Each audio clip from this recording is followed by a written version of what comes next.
Breaking news చూస్తున్నారు. యుద్ధంపై Trump కీలక ప్రకటన జారీ చేశారు. కొద్దిసేపటి క్రితం ఆయన తన ట్రూత్ ఖాతాలు పోస్ట్ చేయడం జరిగింది. 5 రోజుల పాటు యుద్ధానికి బ్రేక్ అంటూ కూడా ట్రంప్ చెప్పుకొచ్చారు. 2 రోజులుగా ఇరాన్తో చర్చలు జరుగుతున్నాయంటూ చెప్పుకొచ్చారు. ఈ చర్చలు ఇంకొక వారం పాటు కంటిన్యూ కాబోతున్నాయి. సో ఈ నేపథ్యంలో 5 రోజుల పాటు యుద్ధానికి బ్రేక్ ఇస్తున్నట్టు ట్రంప్ చెప్పుకొచ్చిన ఆ ట్వీట్ని, ఇన్ఫాక్ట్ ఆ ట్రూత్ పోస్ట్ మీరు చూడడం జరుగుతుంది RTV స్క్రీన్ మీద.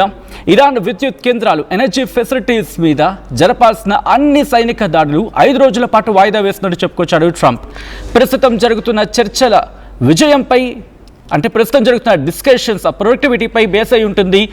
ఇక నెక్స్ట్ జరిగే పరిస్థితులు లేదా నెక్స్ట్ జరిగే పరిణామాలన్నీ కూడా అంటూ కూడా ట్రంప్ చెప్పుకొచ్చిన సందర్భం. దానికి సంబంధించిన big breaking news, big development news మీరు చూడడం జరుగుతుంది RTV స్క్రీన్ మీద. ఒకసారి ఆ ట్రూత్ ఖాతాలో ఉన్న పోస్ట్ నేను మీకు చెప్పే ప్రయత్నం చేస్తున్నాను. మీరు చూస్తున్నారు ఆ పోస్ట్ని.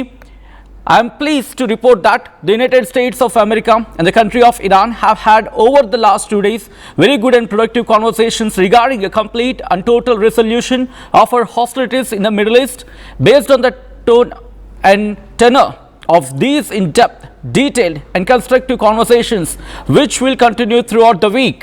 I have instructed the Department of War to postpone any and all military strikes against Iranian power plants and energy infrastructure for a 5-day period subject to the success of the ongoing meetings and discussions.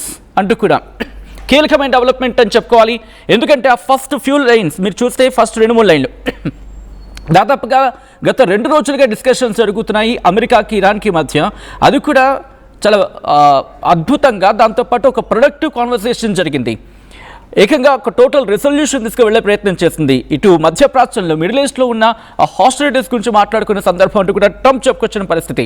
అయితే ఆ discussion సంబంధించి మాట్లాడిన తీరు కావచ్చు, లేకపోతే దానికి సంబంధించి లోతైన అవగాహన కావచ్చు, ఒక కన్స్ట్రక్టివ్ కాన్వర్సేషన్ జరిగింది ఇరాన్కి అలాగే అమెరికాకు మధ్య అంటూ ట్రంప్ చెప్పుకొచ్చాడు. దీంతో which will continue through out the week అంటూ చెప్పుకొచ్చిన సందర్భం.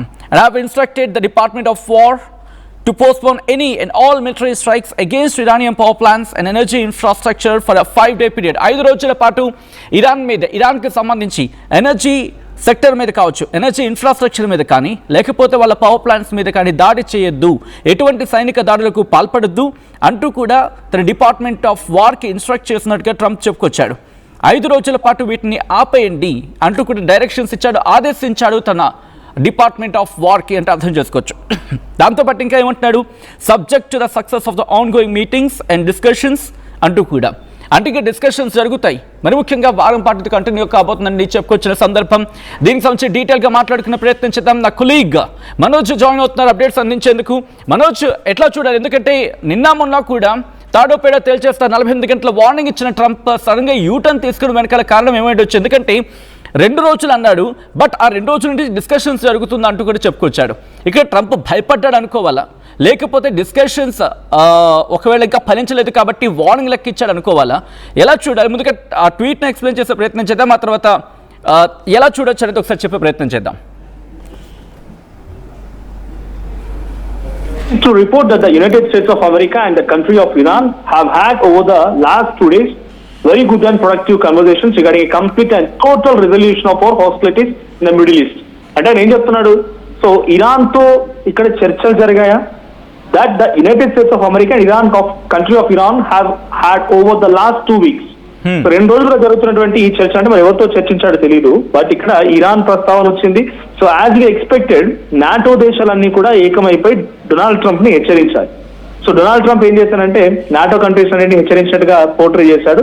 సో మీరు ఎవరు రాకపోయినా పర్వాలేదు, నేను స్ట్రైట్ ఆఫ్ హార్మూజ్ ని ఒంటరిగానే ఛేదించగలుగుతాను, ఒంటరిగానే నేను స్ట్రైట్ ఆఫ్ హార్మూజ్ పైన పై చేయి సాధించి నేను ఆయిల్ ట్యాంకర్స్ ని, వెజల్స్ అంటే కూడా ఒక ఫ్రీ పాసేజ్ ని క్రియేట్ చేయగలుగుతానని చెప్పుకొచ్చారు. కానీ ఇక్కడ జరిగింది ఒరిజినల్ గా ఏంటంటే డొనాల్డ్ ట్రంప్ జపాన్ ప్రధాని ఇద్దరు కలిసి భేటీ అవడం చూసాం. ఆ రోజు జపాన్ ఏం చేసింది, so we also support you for the release of straight of Hormuz, మేము స్ట్రైట్ ఆఫ్ హార్మూజ్ ని విడిపించడం కోసం మీతో పాటుగా వస్తామని చెప్పేటువంటి మాటని వాళ్ళు అనౌన్స్ చేశారు. కానీ నిజానికి జరిగింది, మీ ఒక్కరి వల్ల ఇంత పెద్ద మొత్తం నష్టపోతున్నాము. యూరోపియన్ యూనియన్స్ అన్ని కూడా ప్రతిదీ డీజిల్ పైన, ఆయిల్ పైన, ఈ గ్యాస్ పైన ఆధారపడాల్సిందే. ప్రపంచం మొత్తం ఎలా కదిలిందో మనం చూసాం. సో దానికి కారణం న్యూక్లియర్ వెపన్ అంటున్నారు. కానీ న్యూక్లియర్ వెపన్ ఇరాన్ దగ్గర ఉందా లేదా అనే కన్ఫర్మేషన్ ని మనం చూసినప్పుడు న్యూక్లియర్ వెపన్ వాళ్ళు ఇష్టం వచ్చినట్టుగా వాడుతారు కాబట్టి ఎలా పడితే అలా వాడితే ఇది గ్లోబల్ లెవెల్లో ఒక డిస్ట్రాక్షన్ కారణం అవుతుందని చెప్పి డొనాల్డ్ ట్రంప్ మొదటిగా 12 డే యుద్ధమైనా అంటే ఇజ్రాయెల్ అండ్ ఇరాన్ దాడి చేసుకున్న సమయంలో నతాన్స్ అనేటువంటి ప్రాంతంలో అమెరికా అధ్యక్షుడు డొనాల్డ్ ట్రంప్ డైరెక్ట్ గా వెళ్ళి లాంచ్ చేసినటువంటి మిసైల్స్ చూసినా కూడా ఆ రోజుతో న్యూక్లియర్ వెపన్ మొత్తం నాశనం అయిపోయింది. ఆ తర్వాత ఇప్పుడు ఇరాన్ దగ్గర న్యూక్లియర్ వెపన్ ఉందా అనడానికి ఒక ప్రొడక్టివ్ ఒక ప్రూఫ్ అనేది డొనాల్డ్ ట్రంప్ దగ్గర లేకుండా పోయింది. ఇరాన్ చెప్తోంది, ఇరాన్ ఎక్కడ కూడా అనౌన్స్ చేయలేదు మనకి న్యూక్లియర్ ఉంది అని అనౌన్స్ చేయలేదు, అలా అని చెప్పి లేదు అని ఎక్కడ చెప్పలేదు. కానీ డొనాల్డ్ ట్రంప్ మాత్రం పదే న్యూక్లియర్ అంటూ దాడి చేస్తున్నాడు. కానీ ఆయన స్టేట్మెంట్ లో ఈ మధ్య కాలంలో యుద్ధం మరింతగా తీవ్రమవుతున్న రోజుల నుంచి కూడా న్యూక్లియర్ అనే దానికంటే కూడా అక్కడ నా పరిపాలన ఉండాలి, నాది అప్పర్ హ్యాండ్ అవ్వాలి అనే రకంగా ఒక అహంకారపూరితమైనటువంటి మాటలే కనబడ్డాయి. I'm sorry this Donald Trump అంటే అమెరికా అధ్యక్షుని ఉద్దేశించి అహంకారం మాట్లాడడం తప్పేమో, బట్ డెఫినెట్ గా అది యూజ్ చేయాల్సిందే ఇక్కడ. సో ఇండివిజువల్ గా ఒక కంట్రీ డైరెక్ట్ గా ఇంకో కంట్రీని టేక్ ఓవర్ చేయాలి, వాళ్ళ సిచ్యువేషన్ మొత్తం నా కంట్రోల్లోకి రావాలి, నేను చెప్పిన వాళ్ళే అక్కడ ప్రధాని అవ్వాలి, నేను చెప్పిన వాళ్ళు అక్కడ సుప్రీం లీడర్ అవ్వాలనే ఒక ఆలోచనతో డొనాల్డ్ ట్రంప్ బిహేవ్ చేస్తూ అలీ ఖమేనీ అంతమయ్యారు. సరే అలీ ఖమేనీ ఇంట్రెస్టింగ్ మీరు అన్నట్టుగా ఆ పాయింట్ కూడా మీరు అన్నట్టుగా ఒక పాయింట్ ఆఫ్ టైంలో అదే ఉండొచ్చు, ఎందుకంటే ప్రపంచం కూడా మాట అనుకుంది కాబట్టి. బట్ గత 2 రోజులుగా జరిగిన పరిణామం గురించి ఒకసారి మాట్లాడుకునే ప్రయత్నం చేద్దాం. ఒక 48 అవర్స్ గురించి అంటూ చెప్పుకొచ్చిన తర్వాత ఇక్కడ వార్నింగ్ ఇచ్చాడు. ఏమని? వాళ్ళ ఎనర్జీ ఇన్ఫ్రాస్ట్రక్చర్ని, దాంతోపాటు వాళ్ళకి సంబంధించి ఎలక్ట్రిసిటీ మీద కూడా వీటి మీద దాడి చేస్తామని చెప్పుకొచ్చిన తర్వాత ఇరాన్ కూడా బ్యాక్ వార్నింగ్ ఇచ్చింది. ఒకళ్ళు మీరు మమ్మల్ని కనుక టార్గెట్ చేస్తే గల్ఫ్ దేశాల్లో ఉన్న ఎనర్జీ ఫెసిలిటీస్ని, దాంతోపాటు వాళ్ళకున్న ఎలక్ట్రికల్ గ్రిడ్స్ని మీద దాడి చేస్తూ ఉంటూ చెప్పుకొచ్చింది. సో ఇక్కడ గల్ఫ్ దేశాల నుంచి ప్రెషర్ అయింది అనుకోవాలి 2 రోజుల పాటు డిస్కషన్స్. ఎందుకంటే ఇరాన్ ఎప్పుడు చెప్పుకొచ్చింది మేము ఎక్కడ కూడా ససేమిరా అంటే ఎంతవరకు వచ్చింది కాబట్టి మేము ఎక్కడా కూడా కాల్పుల విరమణకు కావచ్చు, యుద్ధ విరమణకు కావచ్చు వెళ్ళాం, మేము కొట్టిపారేస్తాన లెక్కలోకి వచ్చిన సందర్భం. సో ఇంకా ఇరాన్ వెర్షన్ రావాలి. బట్ ఇక్కడ గల్ఫ్ దేశాల నుంచి వచ్చిన ప్రెషర్తో ట్రంప్ దిగొచ్చాడు అనుకోవచ్చా మనోజ్? ఇక్కడ మనం చాలా పెద్ద మొత్తంలో Saudi is the biggest nation among Gulf countries. అక్కడ నుంచి మెజారిటీ ఆఫ్ ది కంట్రీస్ కి ఆయిల్ కానీ గ్యాస్ ఫీల్డ్స్ కానీ రకరకాల సప్లై అవుతూ ఉంటాయి. ఇట్స్ బిగ్గెస్ట్ ఎక్స్పోర్టింగ్ కంట్రీ, ఎక్కువగా ఎక్స్పోర్ట్ చేసే కంట్రీ. ఒక రోజుకి నేను ఇప్పుడు చూస్తున్నాను $200 million ఒక రోజుకి సౌదీకి వచ్చిన నష్టం, $150 million ఇరాక్ కి. ఇరాన్ కూడా యాసిడ్ లాస్ అయిపోయింది బికాస్ డైరెక్ట్ గా వార్ ఇన్వాల్వ్ అయింది కాబట్టి అఫ్ కోర్స్ ఇరాన్ కా వైపు లాస్ ఉంటుంది. కానీ కువైట్ కి $70 billion, బనామా చిన్న దేశం బనామా, బహ్రెయిన్ లాంటి ప్రాంతాలకి $120 million పర్ డే. అంటే ఈ స్థాయిలో నష్టపోతున్నాయి ఆ దేశాలు. సో అప్పుడు డెఫినెట్ గా ఆ ప్రెజర్ అనేది ఉంటుంది. అంతేందుకు కువైట్ లో ఉన్నటువంటి అతిపెద్ద ఒక ఎయిర్ బేస్ పైన, అమెరికా ఎయిర్ బేస్ పైన దాడి చేసింది కావచ్చు, కానీ దాని పక్కన ఇంటర్నేషనల్ ఎయిర్పోర్ట్ ఉంది, అది కూడా పూర్తిగా నాశనం అయిపోయింది. ఖతార్ దోహా ప్రాంతంలో ఉన్నటువంటి రస్ లఫాన్ అనేటువంటి ఒక ఎల్ఎన్జీ గ్యాస్ ఫీల్డ్, ఆ ఎల్ఎన్జీ ఆల్మోస్ట్ గ్లోబల్ వైడ్ గా 20% ఆఫ్ ఎల్ఎన్జీ ఇక్కడ నుంచి సప్లై అవుతుంది. అంటే అది పూర్తిగా నాశనం అయిపోయింది. ఆల్మోస్ట్ ఆల్ దాన్ని రీకన్స్ట్రక్ట్ చేయడానికి 5 years ఆఫ్ టైం పడుతుంది.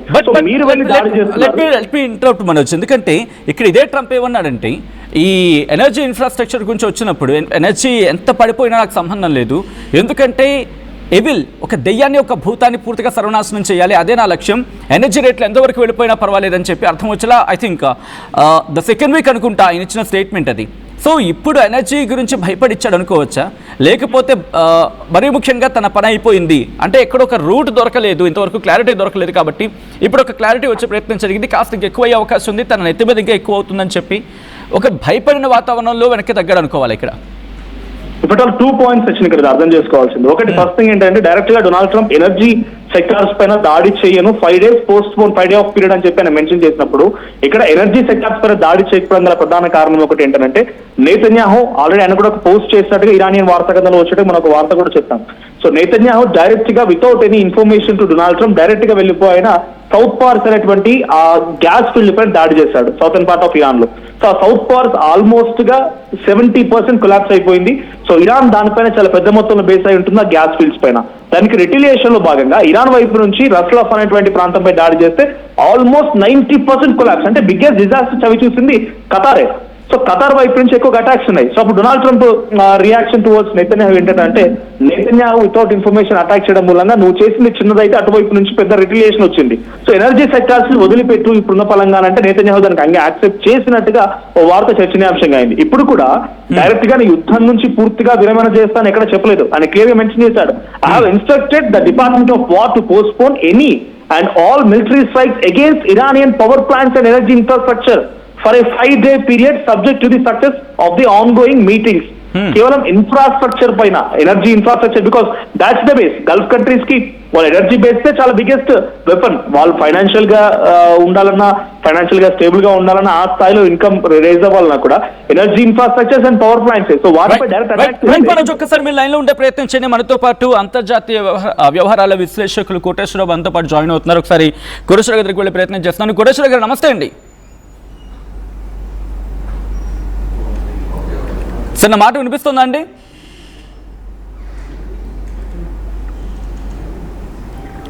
రైట్, మరి కాసేపట్లో కోటేశ్వర గారిని కనెక్ట్ అయ్యే ప్రయత్నం చేద్దాం. ఇదే అంశానికి సంబంధించి డీటెయిల్గా మాట్లాడుకునే ప్రయత్నం చేద్దాం.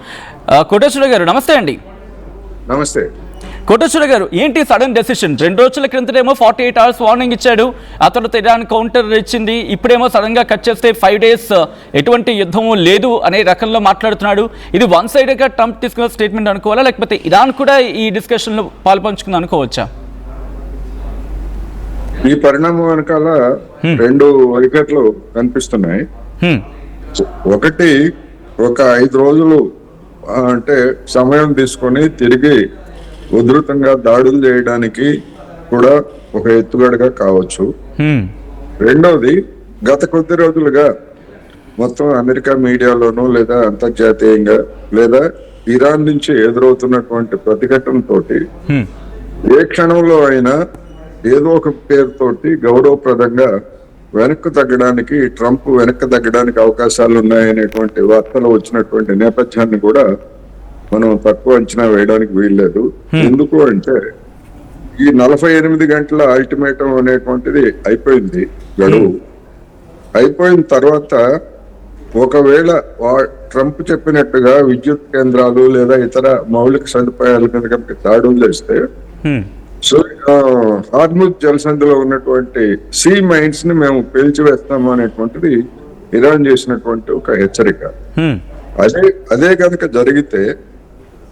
కనుక జరిగితే మిగిలినటువంటి యావత్ ప్రపంచ దేశాలు కూడా అమెరికా మీద మరింత ఒత్తిడి తెచ్చేటువంటి అవకాశం ఉంది. రెండోది, తెగేదాకా లాగింది అనేటువంటి అభిప్రాయంతో అమెరికా ఒంటరి పాటు అయ్యేటువంటి అవకాశాలు కూడా స్పష్టంగా కనిపించాయి.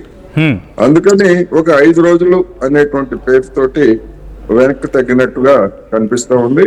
ఈ 5 రోజుల గడువును అలా పొడిగించుకుంటూ పోయేటువంటి అవకాశం కూడా ఉండొచ్చు. ఈ లోపల ఎవరైనా మధ్యవర్తుల పేరుతోటి చర్చలు అని అంటే ఓకే, చర్చలు పెద్ద మనుషులు చెప్పారు కనుక మేము అంగీకరిస్తున్నామని గౌరవప్రదంగా వెనక్కి తగ్గినా కూడా ఆశ్చర్యం లేదు. అందుకని 50-50 ఛాన్సెస్ ఉన్నాయి. ఈ పేరుతోటి మళ్ళా దళాలను కూడా తీసుకోవడానికి అవకాశం ఉంది. At the same time retreat కావడానికి కూడా అవకాశం ఉంది. ఓకే, బట్ కొద్ది రోజుల క్రితం ఇదే ట్రంప్ ఒక మాట అన్నారు కోటేశ్వర గారు. మరి ముఖ్యంగా యుద్ధం కంపారిజన్లో, అలాగే దాంతోపాటు ఇరాన్ కంపారిజన్లు చేస్తున్నప్పుడు ఎంత రేట్లు పెరిగిపోయినా నాకు సంబంధం లేదు, ఫ్యూయల్ అవైలబిలిటీ లేకపోయినా నాకు సంబంధం లేదు, ముందుగా ఎవరిని అంతం చేయడమే నా లక్ష్యం అని చెప్పి అలా అనుకున్న ట్రంప్ దాదాపుగా ఒక 2 వారాలు గడవక ముందే ఈ స్టేట్మెంట్ తీసుకోవడం, ట్రంప్ విషయంలో గల్ఫ్ దేశాలు ఏమైనా ప్రెషరైజ్ చేసే ప్రయత్నం చేశాయా? ఖచ్చితంగా చేశాయి. ఎందుకు అంటే ఒకవైపున ఇరాన్ ముందే చెప్పింది, మా మీద కనుక దాడులు చేసేట్లయితే ఆ పరిసర ప్రాంతాల్లో అంటే పశ్చిమాసియా, గల్ఫ్ లేకపోతే మధ్యప్రాచ్య దేశాలలో ఉన్నటువంటి అమెరికా సైనిక స్థావరాలని మేము టార్గెట్ చేసుకొని దాడులు చేస్తాము, హార్ముజ్ జలసంధిని కూడా మూసివేస్తామని ఇరాన్ ముందే చెప్పింది. ఎందుకంటే వాళ్ళకి తెలుసు అమెరికా యొక్క బలహీనత ఏమిటో, లేకపోతే వాళ్ళ యొక్క బలం ఏమిటో. అంటే పరిమితంగా ఏదో అమెరికా మీద యుద్ధం గెలుస్తామని కాదు, అమెరికాని లేదా ఇబ్బంది పెట్టడానికి, అమెరికా మీద ప్రపంచ ఒత్తిడిని తీసుకురావడానికి అవసరమైనటువంటి కీలకమైనటువంటి పాయింట్లని ఇరాన్ నాయకత్వం గుర్తించింది. అందువలన పోయిన ఏడాది జరిగినటువంటి యుద్ధం అనుభవం ఇవన్నీ చూసినప్పుడు ఏంటంటే ఇరాన్ కూడా చాలా టాక్టిఫుల్ గా వ్యవహరించింది. ఆ వ్యవహరించినటువంటిది ఈ విధమైనటువంటి ఇరాన్కి పాల్పడతారు అనేటువంటి మధ్యలో ట్రంప్ కూడా చెప్పాడు, ఇటువంటిది దాన్ని మేము ఊహించలేదు, నాకు ఎవరు చెప్పలేదు అని. అవును, అది ఒక పచ్చి అబద్ధం. అది ఎందుకు అంటే ఏదో ఒక సాగు ఎవరో ఒకరి మీద సాగు నెట్టాలి, అధికార యంత్రాంగం మీదో లేదా గూఢచారి యంత్రాంగం మీదో సాగు నెట్టాలి. అందుకని ట్రంప్ అలాంటి అవకాశాలను గత వారం రోజుల నుంచి ఏదో ఒక రూపంలో అటువంటి అవకాశాల కోసం చూస్తున్నాడు. ఇప్పుడు ఈ 5 రోజుల విరామం పేరుతోటి వెనక్కి తగ్గేటువంటి అవకాశాలు 50-50 ఛాన్సెస్ అయితే ఉన్నాయి. సార్, ట్రంప్ ఏమైనా భయపడ్డా అండి? ఇరాన్ ఎన్ని రోజులు దాడి చేస్తుంటే దట్టు డియో గార్సియా మీద దాడి జరిగిన దాదాపు 48 గంటల వ్యవధిలోనే ఆలోచించాడా? ఎందుకంటే హార్డ్లీ వాళ్ళ దగ్గర ఉన్న లాంగ్ రేంజ్ మిసైల్ అయితే 2500 కిలోమీటర్లు అండ్ కొట్టిందేమో 4000 కిలోమీటర్ల రేంజ్. ఇక్కడ భయపడ్డా ట్రంప్? ట్రంప్ వ్యక్తిగతంగా భయం అని కాదు. వ్యక్తిగతంగా వాళ్ళకి భయం, వీళ్ళకి భయం సమస్య కాదు. అమెరికాలో ఉన్నటువంటి అక్కడ ఉన్నటువంటి పాలక వర్గం కూడా, అంటే అమెరికన్ కార్పొరేట్లు ఇవి కూడా అమెరికా మీద ఒత్తిడి పెరుగుతా ఉంది అనేటువంటిది ఒకటైతే, రెండోది సామాన్య అమెరికన్ల నుంచి తీవ్రమైనటువంటి ఒత్తిడి వస్తూ ఉంది. గ్యాస్ కానీ లేకపోతే ఇతర నిత్యావసర వస్తువుల ధరలు, ఈవెన్ మన దేశం కూడా మొదట 13 రోజుల పాటు ఇరాన్ తోటి మన ప్రధానమంత్రి నరేంద్ర మోడీ మాట్లాడటానికి కూడా సిద్ధం కాలేదు. మీరు గమనిస్తే ఎందుకని మాట్లాడారు? ఇవాళ మళ్ళా పార్లమెంట్ లో ఆ యుద్ధం గురించి చర్చ పెట్టారు ఇన్ని రోజుల తర్వాత. ఎందుకు అంటే ఈ యుద్ధంతో భారత్ కూడా హీట్ తగిలింది, సెగ తగిలింది కనుక అనివార్యమైన నరేంద్ర మోడీ గారు ఇరాన్ తో మాట్లాడాల్సి వచ్చింది. అందుకని పరోక్షంగా, అంటే బ్యాక్ ఛానల్స్ ద్వారా పరోక్షంగా మన దేశం కూడా అమెరికా మీద ఒత్తిడి తెచ్చిన కారణంగానే మీరు 30 రోజుల పాటు మీరు రష్యన్ ఆయిల్ కొనుగోలు చేయొచ్చు అని చెప్పేసి చెప్పాట. అదే ట్రంప్ ఒక రష్యన్ ఆయిలే కాదు, ఇరాన్ ఆయిల్ కూడా కొనుగోలు చేయొచ్చు అని చెప్పేసి అవకాశం ఇచ్చినటువంటిది మనం చూసాం కదా. అందుకని ఇట్లా ఇవన్నీ కూడా ట్రంప్ మీద గల్ఫ్ దేశాలు లేదా ఈ దాడుల వలన ప్రభావితమైనటువంటి అన్ని దేశాల ఒత్తిడి దీని వెనకాల ఉన్నది. అన్నింటికి మించి ఈ యుద్ధంలో గెలిచేటువంటి అవకాశం లేదు అనేది అమెరికా నిఘా సంస్థలు, అమెరికాలో ఉన్నటువంటి మాజీ అధికారులు, ప్రస్తుత అధికారులు వీళ్ళందరూ ఒకే మాటగా చెప్తున్నటువంటి దాని ఫలితంగా గెలిచేటువంటి దానికి లేకపోతే మనం ఎందుకు అక్కడ పరువు పోగొట్టుకోవాలి? ఆఫ్ఘనిస్తాన్ లో గెలిచే అవకాశం లేదని తెలిసినా గానీ తన సైన్యాలను దించి చాలా సంవత్సరాల పాటు అక్కడ టెస్ట్ వేసి చివరికి ఏ విధంగా పరువు పోగొట్టుకొని అమెరికా వెనక్కి వెళ్ళిపోయిందో కూడా మనం చూసాం. ఎందుకంటే ఇరాన్ భౌగోళిక పరిస్థితి కూడా అట్లాంటిదే. అందుకని సైన్యాన్ని ఇరాన్ భూభాగంలోకి నడిపారు అంటే అది ఖచ్చితంగా ఇరాన్ ట్రాప్ లో పడినట్టే, అమెరికన్లు కానీ ఎవరైనా సరే. అటువంటి దుస్సాహసం చేయొద్దని చెప్పేసి అమెరికాలో ఉన్నటువంటి విధాన నిర్ణేతలు కూడా గట్టిగా చెప్పుంటారు. దాని పర్యవసానమే ఇదే అని చెప్పొచ్చు. Right, thank you so much Koteswara గారు ఆర్టీవీతో జాయిన్ అయ్యి అసలు పరిణామానికి సంబంధించి వెనకాల కారణాలు ఏమేంటని చెప్పి మీ విశ్లేషణ అందించే ప్రయత్నం చేసినందుకు. మొత్తంగా అయితే మాత్రం ట్రంప్ భయపడ్డా? 2 రోజుల్లోనే మాట మార్చిన కారణం ఏంటి? 2 రోజుల్లోనే 48 గంటల వ్యవధిలోనే టోన్ ఎందుకు అంత తడబడింది? గంభీరమైన గొంతు ఎందుకు కాస్త మూగపోయింది? అంత గంభీరంగా ఏదో యుద్ధాన్ని చేసేస్తా 48 గంటల తర్వాత ఇరానిక పూర్తిగా మట్టయిపోతుంది అంటూ కూడా అర్థం వచ్చేలా ప్రగల్భాలకు అని అనుకుంటే కనుక ఆ కోణంలో అంతలా మాట్లాడిన ట్రంప్ ఈరోజు ఎందుకు ఒక్కసారిగా చల్లబడిపోయాడు? ఈరోజు ఎందుకు ఒక్కసారిగా యుద్ధాన్ని ఆపేస్తానంటున్నాడు? తన వార్కి ఎందుకు, అంటే తన వార్ టీంకి ఎందుకు యుద్ధాన్ని ఆపేయండి అని చెప్పి డైరెక్షన్స్ ఇచ్చాడు? మాట్లాడుకునే ప్రయత్నం చేయబోతున్నాం. ట్రంప్ తన ట్రూత్ సోషల్ మీడియాలో చేసిన పోస్టుకి సంబంధించి అసలు ఎందుకు వెనక్కి తగ్గారు, ఆ చర్చల వెనక కారణం ఏంటి, సోషల్ మీడియాలో ఎటువంటి చర్చ ఉంది, మాట్లాడుకునే ప్రయత్నం చేద్దాం. గత 2 రోజులుగా అమెరికా ఇరాన్ వీళ్ళ మధ్య డిస్కషన్స్ జరుగుతున్నాయి, అత్యంత రహస్యంగా జరుగుతున్నాయి అనేది. దాంతోపాటు లోతైన డిస్కషన్స్ జరుగుతున్నాయనేది ట్రంప్ స్వయంగా ధృవీకరించిన సందర్భం. మిడిల్ ఈస్ట్లో శత్రుత్వాన్ని పూర్తిగా అంతం చేసే దిశగా ఈ చర్చలు చాలా నిర్మాణాత్మకంగా ఉన్నాయని చెప్పి ఆయన చెప్పుకొచ్చాడు. దీనివల్ల వారం అంతా చర్చలు కొనసాగే అవకాశం ఉంది. అంటే ఈ రోజు మొదలైన చర్చలు వారం రోజుల పాటు కంటిన్యూ కాబోతున్నాయి. అంటే ఇక్కడ 2 రకాలుగా, ముందుగా కోటేశ్వరరావు గారు చెప్పినట్టుగా ఈ 5 రోజులు గ్యాప్ తీసుకోవడానికి ట్రంప్ వ్యూహాత్మకంగా తీసుకుని ఉండొచ్చు. ఎందుకంటే ఇప్పటికే కుదేలైపోతోంది. దీనికి ప్రధాన కారణం ఎవరికైనా డౌట్ రావచ్చు, ఎందుకు ట్రంప్ ఇలా ఆలోచించే ప్రయత్నం చేశాడని చెప్పి. యుద్ధం వీక్ అవుతోంది. యుద్ధం ఎక్కడ వీక్ అవుతోంది? అమెరికాకు దృక్కోణంలో వీక్ అవుతోంది. అంటే అమెరికా వైపు నుంచి చూసినప్పుడు వాళ్ళు వీక్ అవుతున్నారు. ఎలా? USS Gerald. ఎందుకంటే సింహాల్లా ఒకటి ఎడం వైపున ఒకటి కుడివైపున. ఇఫ్ పాసిబుల్ ఒక్కసారి మ్యాప్ని చూపించే ప్రయత్నం చేద్దాం. మిడిల్ ఈస్ట్ మ్యాప్ చూపించినప్పుడు ఎందుకంటే ఒకవైపు యుఎస్ఎస్ అబ్రహం అనేది అరేబియా సముద్రంలో ఉంటే ఎర్ర సముద్రం వైపు కాదు కానీ మధ్యప్రాచ్యం వైపు అక్కడేమో యుఎస్ఎస్ గెరాల్డ్ రెండు సింహాల్లో ఉండి గర్జించేవి. దాంతోపాటు పైనుంచి B2 బాంబర్స్ లాంటివి అండ్ అలాగే వాళ్ళకి పేట్రియాట్ అంటే మిసైల్ సిస్టమ్. కానీ అవన్నీ కూడా ఈరోజు పేలిపోయాయి కొన్ని. అంటే పేట్రియాట్ వ్యవస్థను దెబ్బతీస్తుంది అనేది వినిపించే మాట. సో ఇలా లక్షల కోట్ల రూపాయల ఆస్తి నష్టం సంభవించింది. మీరు చూడొచ్చు, ఇరాన్ చూస్తున్నారు కదా, అక్కడ ఉంది. ఇక్కడ అరేబియా సముద్రం దగ్గర ఏమో యుఎస్ఎస్ అబ్రహం లింకన్ని వాళ్ళు ఉంచడం జరిగింది.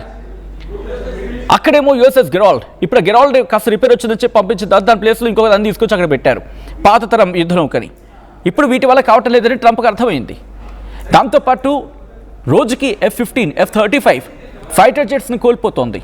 ఒక్కొక్కటి కనీసం $800 తక్కువ చిన్న వాళ్ళ అమ్యునేషన్ తీసుకుందాం. అండ్ అక్కడేమో వాళ్ళు 20 లక్షలు 30 లక్షలు పెట్టి మిజైల్స్ని ప్రయోగిస్తూ ఉంటే ఎయిర్ డిఫెన్స్ సిస్టమ్ వీళ్ళు యాక్టివేట్ చేసే దగ్గర 20 కోట్లు 30 కోట్లు అలా అయిపోతుంది. కాబట్టి ఆర్థికంగా కుదేలవుతోంది, వెపనరీని కోల్పోతుంది, దాంతోపాటు అమ్యునేషన్స్ని కోల్పోతుంది. ఇవన్నీ పక్కన పెడితే 2 రోజుల వార్నింగ్ అమెరికాకి తలనొప్పిగా మారింది. ఇరాన్ బెదురుతుందేమో అనుకున్నాడు ట్రంప్. కానీ ఇరాన్ ఏం చెప్పింది, మేము తిరిగి నువ్వు కనుక మా ఎనర్జీ మీద, మా పవర్ సెక్టర్ మీద దాడి చేస్తే మేము గల్ఫ్ దేశాల్లో ఉన్న మీ ఎనర్జీ మీద, మీ పవర్ సెక్టర్ మీద దాడి చేస్తాం, ఎలక్ట్రికల్ గ్రిడ్ను కుప్పకూలు చేస్తామని చెప్పి వార్నింగ్ ఇచ్చింది నిన్న. దీంతో ఇప్పుడు ట్రంప్ భయపడాల్సి వచ్చింది. ఎందుకంటే డీసాలిటేషన్ అంటూ ఉంటారు. అంటే ఇక్కడ ఉప్పు నీరు కదా వాళ్ళ పాపం, ఆ చుట్టూతంత వాళ్ళకి మంచినీళ్ళు ఎక్కడా లేవు, ఎడారి ప్రాంతం అది. మీరు చూడొచ్చు, పూర్తిగా ఎడారి ప్రాంతం అదంతా కూడా. వాళ్ళకి ఆ ఉప్పు నీరే దిక్కు. ఆ ఉప్పు నీటిని శుద్ధి చేసుకుని మంచినీటిగా తాగుతారు. సో వీటికేంటి, ఆ పవర్ కావాలి, ఎనర్జీ కావాలి, వాటిని పేల్చేస్తాం. నువ్వు కనుక మా ఎనర్జీ మీద కానీ మా ఇన్ఫ్రాస్ట్రక్చర్ మీద కానీ దాడి చేస్తే మేము వాళ్ళ మీద దాడి చేస్తామని చెప్పి ఇరాన్ వార్నింగ్ ఇచ్చింది. దీంతో ఇవన్నీ పరిణామాలు ఇంతవరకు తప్పించుకోవడానికి ఎక్కడ తోవ దొరకలేదు. గత కొద్ది రోజులుగా విశ్లేషకులకు చెప్తున్న మాట, ఎప్పుడైతే అయతుల్ అలీ ఖమేనీని చంపేశాడో ఆ తర్వాత ఎక్కడో తప్పించుకోవచ్చు. అంటే ఆ అయతుల్ అలీ ఖమేనీ అయిపోయింది, ఇరాన్ వీక్ అయిపోయిందని చెప్పి అనుకున్నాడు. ఆ క్లోజ్ చేస్తే బాగుంటుందేమో అనుకున్నాడు బహుశా, కానీ జరగలేదు. ముందు ఇంకా కంటిన్యూ అయ్యింది. ఇప్పుడు అమెరికా వెనక్కి తగ్గిందా? ఎందుకు ఈ మాట అంటున్నానంటే, ఇదే ట్రంప్ గత 2 వారాల క్రితం ఏది ఏవైనా ఇరాన్లో ఉన్న ఆ మొత్తం ఆ ప్రెసెంట్ ఉన్న రెజ్యూమ్ని చేంజ్ అయ్యేంత వరకు నేను దాడులు ఆపను, ఇరాన్లో ఉన్న రెజ్యూమ్ చేంజ్ అవ్వాలి, దాంతోపాటు ఇరాన్కి పీడ వదలాలి అనే అంశం ఆ భావం వచ్చేలా మాట్లాడుకొచ్చాడు. బట్ అదే ట్రంప్ ఈరోజు టోన్ మారిపోయింది. ఒక్కసారి ఆ ట్వీట్ నేను మీకు చూపించే ప్రయత్నం చేస్తున్నాను. ఒకసారి ఆ ట్వీట్ చూపిద్దాం. ఆ ట్వీట్లో ఏమన్నాడు చూడండి. పొగుడుతున్నాడు ఇరాన్, ఈరోజు ఇరాన్ని పొగుడుతున్నాడు. I'm pleased to report that the United States of America and the country of Iran have had over the last 2 days very good and productive conversations regarding a complete and total resolution of hostilities in the Middle East. Based on the tenor and tone of these in-depth, detailed and constructive conversations which will continue throughout the week, I have instructed the Department of War to postpone any and all military strikes against Iranian power plants and energy infrastructure for a 5-day period, subject to the success of the ongoing meetings and discussions. అంటూ కూడా మీరు చూస్తే కనుక ఇగో ఇరాన్కి అమెరికాకి మధ్య discussion జరిగింది. And ఏంటది, last 2 days నుంచి very good and productive conversation అంటున్నాడు. regarding a complete and total resolution. Middle ఈస్ట్లోనూ హాస్టైల్ సిచ్యువేషన్ గురించి మాట్లాడుతున్న క్రమంలో అది పూర్తిగా క్లియర్ అయ్యేలా ఒక గుడ్ అండ్ ఒక ప్రొడక్టివ్ కాన్వర్సేషన్ జరిగిందని ట్రంప్ చెప్పుకొచ్చిన మాట. ఒకసారిగా టోన్ మారిపోయింది. ఇప్పుడు కాస్త చల్లబడింది ఆ గొంతు. ఎందుకు ఈరోజు గొంతు కాస్త ఆ టోన్ తగ్గిందంటే, అమెరికాలో కూడా వ్యతిరేకత వ్యక్తమవుతోంది. ఇన్ఫ్యాక్ట్ సొంత రిపబ్లికన్లలో, డెమోక్రాట్లలో విషయం పక్కన పెడితే రిపబ్లికన్లో సైతం వ్యతిరేకత వ్యక్తమవుతోంది. అసలు ఎందుకు వచ్చినాయి వారు, మనకు అనవసరం కదా, ఎందుకు కొరండేలు కలుక్కున్నాం? ఎవరో లాబీయిస్ట్ చెప్తే నువ్వు వినేసి వెళ్ళి యుద్ధానికి వెళ్ళిపోతావా? నీ దేశాన్ని తాకట్టు పెట్టేస్తావా? ఆర్థికంగా కుదలైపోతున్నావు కదా, మన రేట్లు పెరిగిపోతున్నాయి కదా, ఎందుకు నువ్వు పట్టించుకోవట్లేదని చెప్పి వాళ్ళకి అక్కడ వ్యతిరేకత వచ్చింది. ఆ వ్యతిరేకత సెగ దాదాపుగా కొన్ని రోజుల నుంచి అది తగులుతూనే ఉంది. సో ఇప్పుడు ట్రంప్ తీసుకున్న నిర్ణయం మీకేమనిపిస్తోంది? నిజంగా ఈ 5 రోజుల యుద్ధ విరమణనే పూర్తిగా సీజ్ఫైర్ కాదు, ఇది యుద్ధానికి బ్రేక్ అన్నాడు. అంటే వాళ్ళ వార్ డిపార్ట్మెంట్కి చెప్పుకొచ్చాడు యుద్ధం ఆపమని చెప్పి. బట్ ఇరాన్ వర్షన్ ఇంకా రావాలి. ఇరాన్ యుద్ధాన్ని ఆపుతుందా లేకపోతే కంటిన్యూ చేస్తుందా, లేకపోతే ఇంకా డిస్కషన్స్ ఏమైనా జరిగాయి? అసలు ఇరాన్ వెర్షన్ ఏంటి తెలుస్తున్న తర్వాత అప్పుడు క్లారిటీ వచ్చే అవకాశం ఉంది. ఎందుకంటే ట్రంప్ సాధారణంగా మనకు అందరికీ తెలిసిందే, తను ఏమనుకుంటాడని చెప్పే ప్రయత్నం చేస్తాడు, పక్కవాడు ఏమనుకునేదని తన మాటల్లో ఒక్కడు కూడా కనిపించదు. అండ్ ఇరాన్ వెర్షన్ ఎక్కడ దాంట్లో లేదు, అండ్ తన స్టేట్మెంట్ లాగే కనిపిస్తోంది ఇది. సో ఇప్పుడు ట్రంప్ ఏం చేయబోతున్నాడు అనేది ఆసక్తికరంగా మారుతూ ఉంటే ఇరాన్ వర్షన్ ఏం కాబోతున్నది కూడా ఇంకా డిస్కషన్ దాల్చే అవకాశం ఉంది. అసలు మీరేమనుకుంటారు చెప్పే ప్రయత్నం చేయండి. అండ్ ఒకసారి ఆ ట్వీట్ని మీరు కూడా చూడండి.